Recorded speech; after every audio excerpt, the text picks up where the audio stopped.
بسم اللہ الرحمن الرحیم۔ رسول اللہ صلی اللہ علیہ وسلم کی عادات میں سے اور سنتوں میں سے ایک سنت اپنی زوجہ کے ساتھ محبت، اپنی ازواج کے ساتھ محبت اور اس کا اظہار۔ آج بہت سے لوگ گھر میں آتے ہیں اور ساری دنیا کے ساتھ اچھے طریقے سے بات کرتے ہیں جب تک گھر سے باہر ہوتے ہیں، لیکن جب گھر میں آتے ہیں تو بیوی سے تمیز سے بات نہیں کرتے، اسے محبت نہیں دیتے، اسے عزت نہیں دیتے۔ اس بارے میں بھی ہمارے لیے رسول اللہ صلی اللہ علیہ وسلم کی سیرت نمونہ ہے۔ حدیث میں آتا ہے کہ ایک صحابی نے حضرت عمرو بن عاص رضی اللہ تعالی عنہ فرماتے ہیں کہ میں نے رسول اللہ صلی اللہ علیہ وسلم سے پوچھا، یا رسول اللہ، ای الناس احب الیک، لوگوں میں آپ کو سب سے زیادہ محبوب کون ہے؟ آپ صلی اللہ علیہ وسلم نے فرمایا، عائشہ۔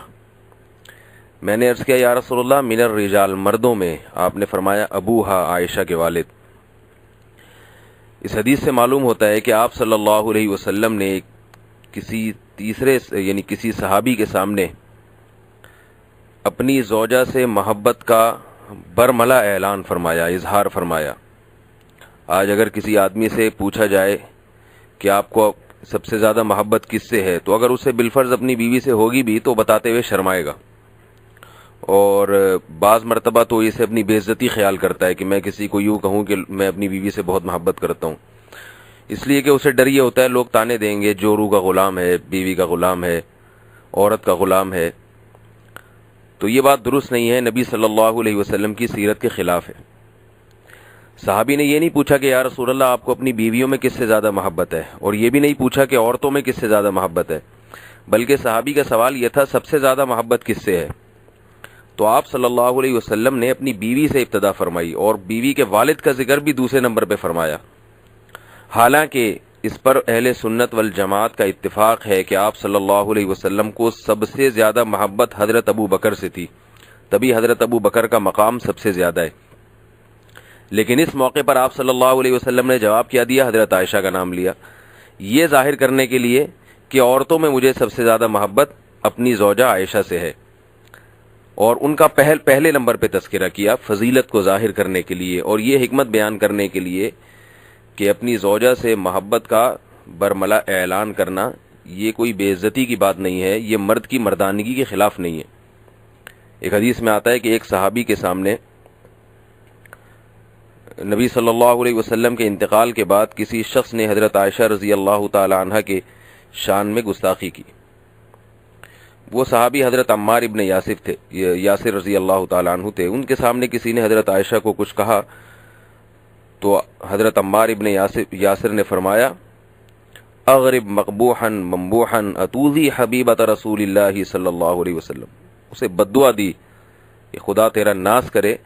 فرمایا، کیا تو محمد صلی اللہ علیہ وسلم کی محبوبہ کو برا کہہ رہا ہے؟ تو دیکھیے یہی بات بھی کہ نبی صلی اللہ علیہ وسلم اپنی زوجہ سے محبت کرتے تھے، یہ بات سب صحابہ کو معلوم تھی۔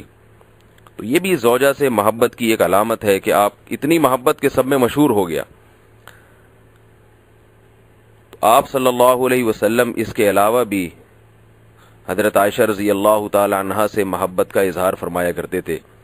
ایک حدیث میں آتا ہے کہ آپ صلی اللہ علیہ وسلم، حضرت عائشہ ہی اس حدیث کی راوی ہیں، کہ آپ صلی اللہ علیہ وسلم ایک غزوہ سے واپس تشریف لا رہے تھے تو قافلہ آگے چلا گیا، پیچھے آپ صلی اللہ علیہ وسلم امی عائشہ کے ساتھ رہ گئے، سب کو آگے کر دیا تاکہ بے پردگی نہ ہو۔ جب سب آگے چلے گئے تو آپ صلی اللہ علیہ وسلم اور حضرت عائشہ نے دوڑ میں مقابلہ کیا۔ حضرت عائشہ فرماتی ہیں کہ میں ہلکے پھلکے جسم کی تھی اور میں اس دوڑ میں آگے نکل گئی نبی صلی اللہ علیہ وسلم کے ساتھ۔ بات آئی گئی ہو گئی، کچھ وقت گزرا، دوبارہ ایک سفر درپیش ہوا، اس میں پھر آپ صلی اللہ علیہ وسلم نے صحابہ کرام کو آگے بھیجا اور مقابلہ کیا امی عائشہ کے ساتھ دوڑ میں۔ تو اس مرتبہ حضرت عائشہ فرماتی ہیں کہ آپ صلی اللہ علیہ وسلم مجھ سے ریس میں آگے نکل گئے، دوڑ میں آگے نکل گئے، کیونکہ میرا جسم بھاری ہو چکا تھا۔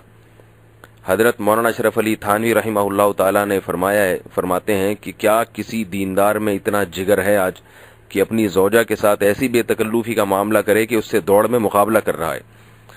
یہ سید الانبیاء خاتم الانبیاء جو اس پوری کائنات کے سردار ہیں، ان کا حوصلہ تھا، ان کی تواضع تھی. تو بھائی دیندار حضرات کو چاہیے کہ اپنے گھر میں ٹارزن بن کے نہ جایا کریں.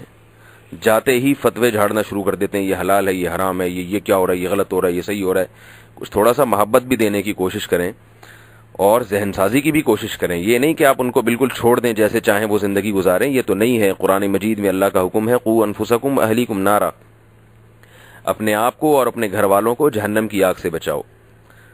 میرا بتانے کا مقصد یہ ہے کہ زوجہ جب یہ دیکھتی ہے کہ میرا شوہر باقی تمام چیزوں میں دیندار ہے لیکن بیوی کے ساتھ حسن سلوک میں دین نظر نہیں آتا، تو پھر ظاہر ہے وہ آپ کی دین کی بات کو پھر قبول نہیں کرتی. وہ کہتی ہے ان کا اپنے مطلب کا دین ہے.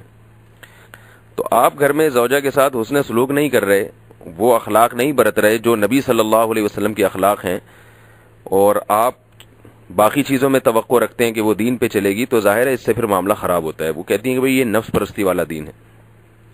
اس لیے دیندار حضرات کو خاص طور پر اپنے گھر والوں کے ساتھ وہ اخلاق، وہ رویہ برتنا چاہیے جو محمد صلی اللہ علیہ وسلم کا اپنی زوجہ کے ساتھ تھا.